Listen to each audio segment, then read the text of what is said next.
Muito bem. Quando nós falamos em literatura, nós também podemos entender de acordo com aquela figura da árvore que se desenvolve através do caule das raízes e se torna depois frondosa. Na raiz da árvore, no caso, nós temos que encontrar o mundo greco-romano, que é considerado o mundo clássico, e que produziu o que alguns críticos chamam de paideuma ocidental. Essa palavra foi muito usada por antropólogos. Paideuma é um sistema de cultura, quer dizer, a cultura social como um todo.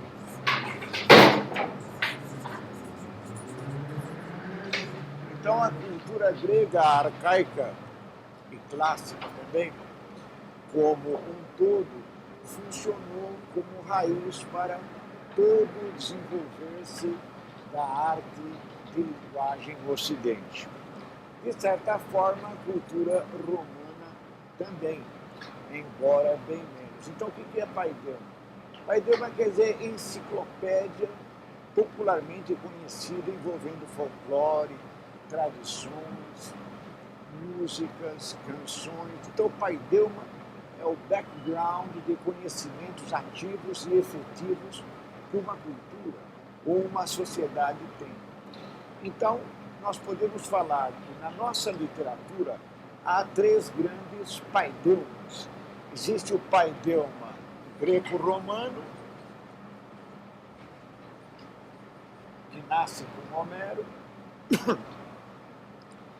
Existe o paideuma hebraico cristão, de onde vem toda a literatura de alguma forma relacionada com a esfera religiosa, e existe o paideuma social problemático. Este paideuma envolve as ideologias como psicanálise, marxismo, história política. Então, este aqui é o mais contemporâneo, digamos. Então, são três grandes núcleos de onde surgiu a nossa literatura. E hoje nós vamos falar daqueles elementos centrais. No caso do paideuma greco-romano, esse segundo elemento absorveu praticamente toda a cultura grega que pôde absorver. Não é que não tenha originalidade, teve, mas a sua mitologia, as suas grandes obras foram, em geral, inspiradas nos gregos.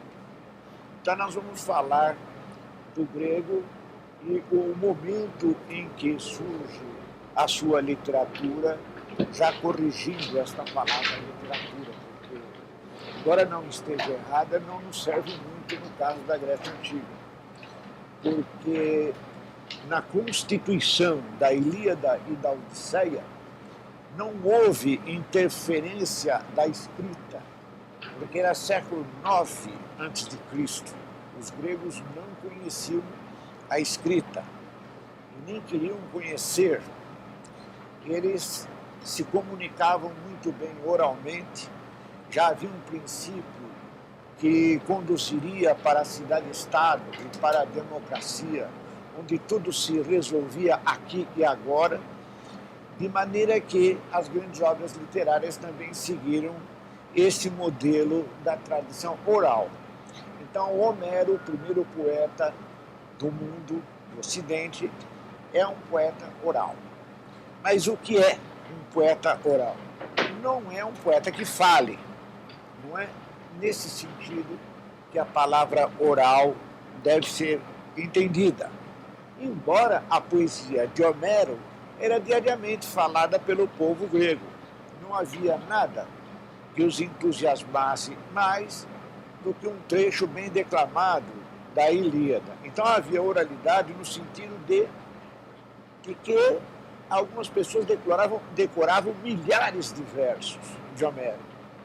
E se fosse um dos Homéridas, porque Homero não foi um, houve muitos, Homero foi uma espécie de nome que inventaram para um poeta que no fim acabou organizando uma longa coleção de poemas que ele recebeu do Mar Jônio, da Tessália, de todos os lugares e fez uma seleção derradeira.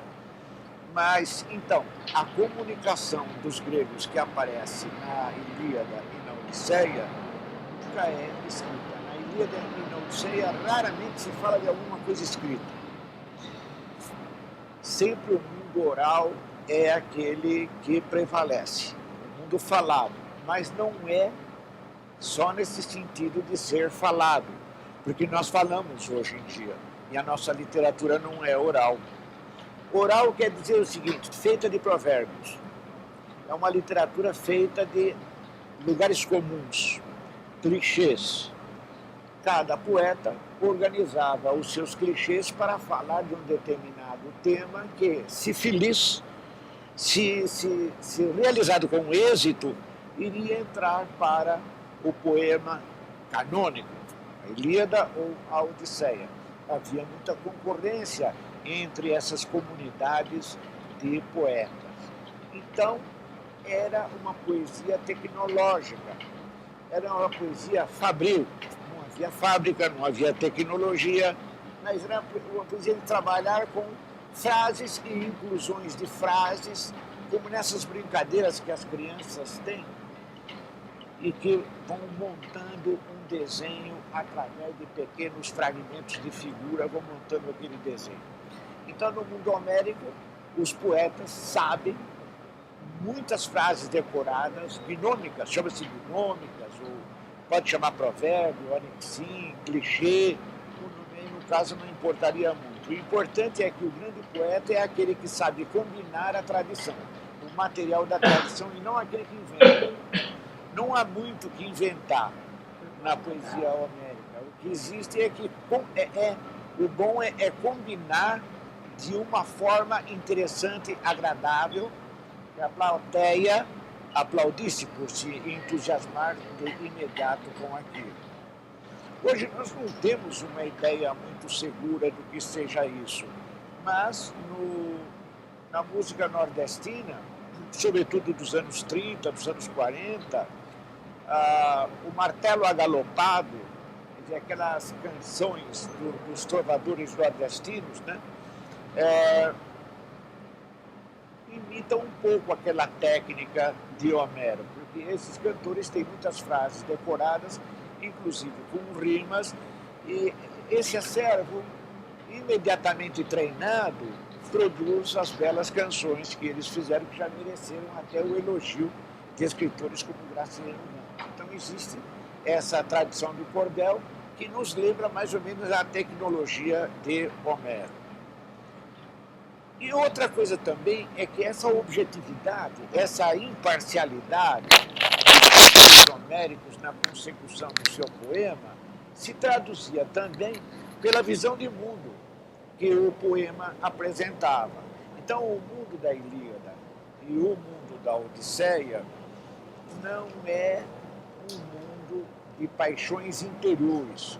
Não há nada que nós possamos comparar com o ego hoje conhecido dos psicólogos, esse ego que cada um de nós tem, a autoconsciência dramática, a solicitação que nós fazemos de nós próprios, essas coisas não havia no mundo grego, arcaico, nem na forma dos poemas, que era uma forma, como eu disse, era uma forma tecnológica, formalizada, nem na forma e nem no conteúdo. Nós não encontramos na Ilíada nenhum guerreiro com depressão.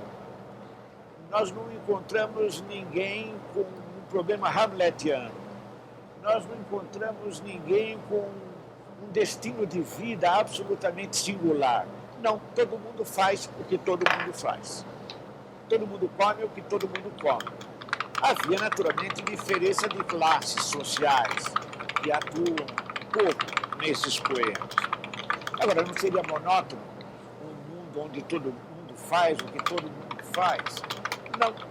porque o que importa é a lei do fazer. A lei do fazer e a prescrição disciplinar daquilo que se faz, os modos de entender o métier em qualquer nível da vida eram fixos.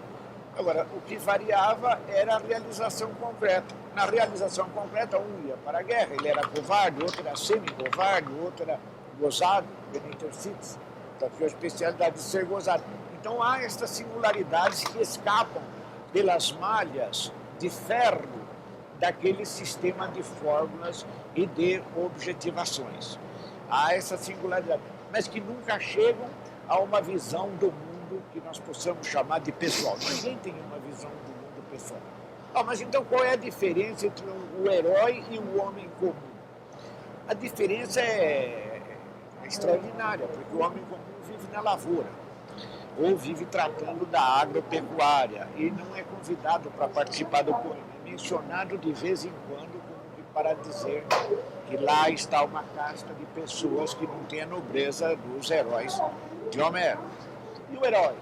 O herói é sublime, o herói procura comprovar a sua fama, que era muito importante, através da ação guerreira, e se ele morresse seria a morte gloriosa.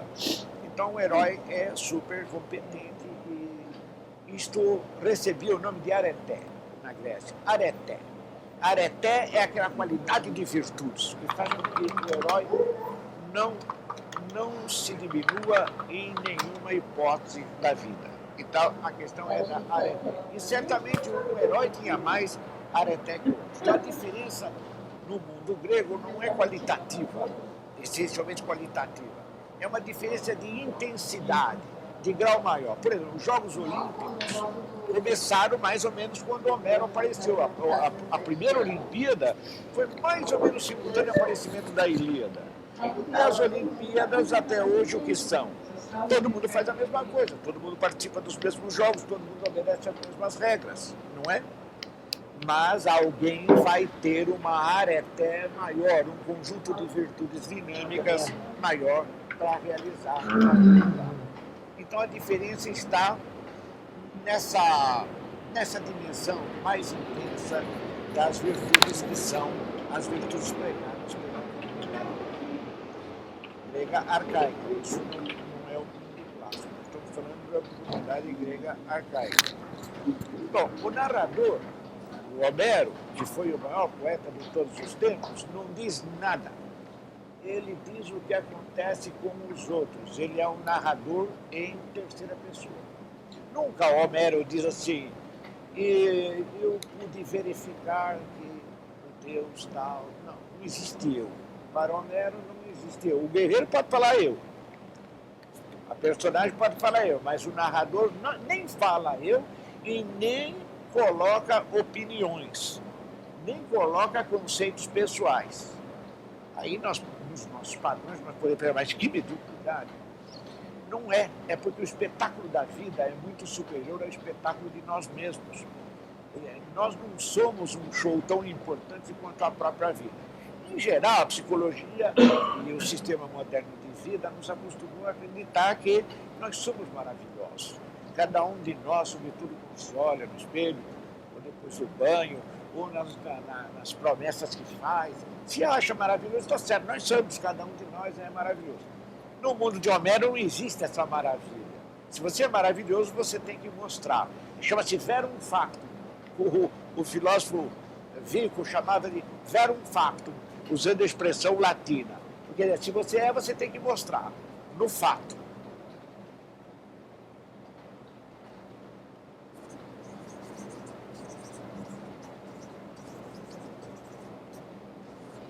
Verum factum.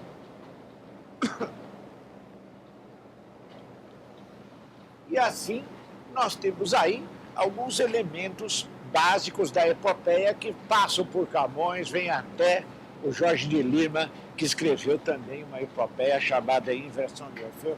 Uma parte vai até para o romance do Joyce, Ulisses, e elas estão disseminadas nessa tradição.